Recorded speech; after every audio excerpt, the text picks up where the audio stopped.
about way cash crisis worse. Talking about Venezuela once again. Systemic important banks. They removed the one factor thing called monetary awareness.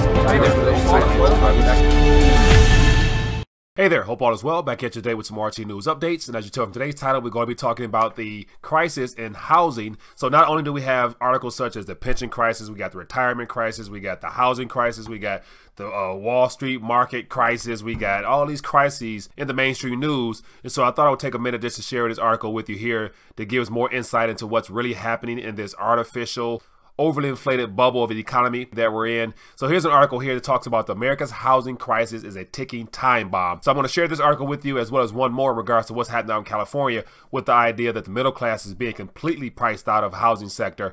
But before we dive into these articles, as always, if you're new to RTD, I want to encourage you to click the subscribe button along with the notification tab to be informed of future updates as well as live streams. Also join me on Twitter where I share posts throughout the day on various subject matters dealing with our monetary system as well as whatever's happening in the news that I can't get to via video. Make sure you click the button down below to be notified when things are posted.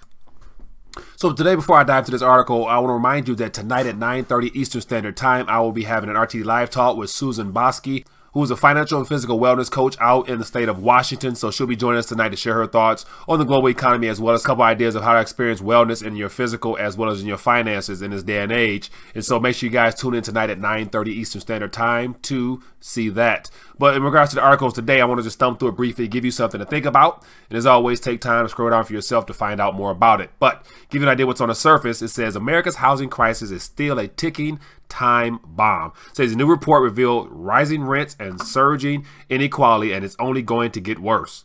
It says by nearly every measure, the American housing sector is broken. For decades, cities and state and federal policies have contributed to rising rents, falling subsidies, and the systemic shift of home ownership to older, richer, and whiter Americans. Scroll down more. It says the housing crisis is the ticking time bomb at the heart of the American economy, wiping out savings and increasing inequality and reducing the ability of workers to weather the next recession. So the idea that another recession is coming, it has been in front of us all along, but now finally it is impossible to ignore. So here it gives a couple things worthy of taking note of that categorizes the idea that this is a ticking time bomb. And the first one is low-cost housing is disappearing from the market. It gives some statistics with that. It says for decades, housing costs have risen faster than income. Since the 1960s, renters' median earnings have gone up 5%, while rents have spiked 61%. Next one here says, number 2, America isn't building enough homes. It says before the recession, America built around 1.1 million new homes per year. In the best year since, the country has built 849,000. It says that makes no sense. Though the American population has been growing steadily, there are now fewer homes on the market than in the year 1982. The third one here says America's cities are unaffordable. Hence the very next article, which is going to be about California and how astronomical the prices are out there for real estate. The United States is not one big housing market, of course. It says rents and home building vary widely from city to city as population moves and sectors boom and bust. But here too, the news is grim. It says in 1988, just one city in America had homes that cost on average more than 6 times the annual median income. Today, there's 22 of them.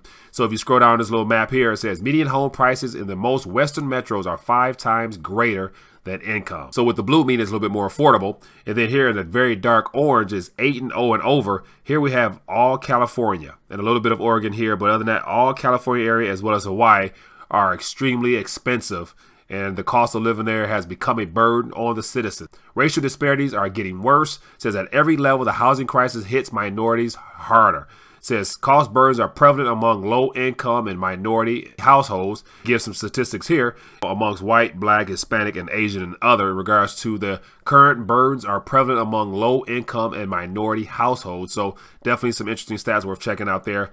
And then the very last one, it says high housing costs shift money from the young to the old. One of the most glaring and least remarked upon forms of inequality is that between older and young Americans.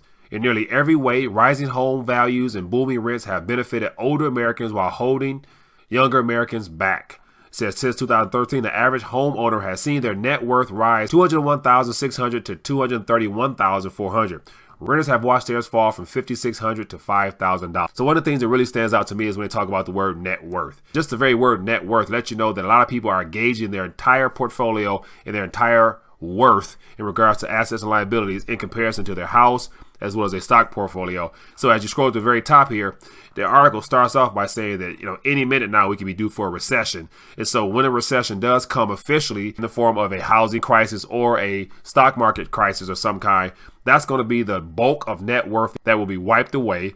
And at that point, it will even the feel for everybody, old and young, because everyone's going to stand to lose a lot if you're measuring your net worth according to these overinflated bubbles of assets here. So more information there if you're interested in reading for yourself.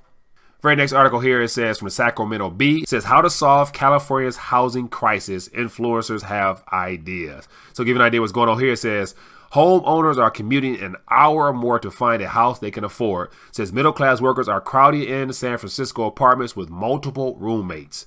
Scroll down a little bit more. There's an interesting video here of a lady here that has a house out in California that's worth $2 million.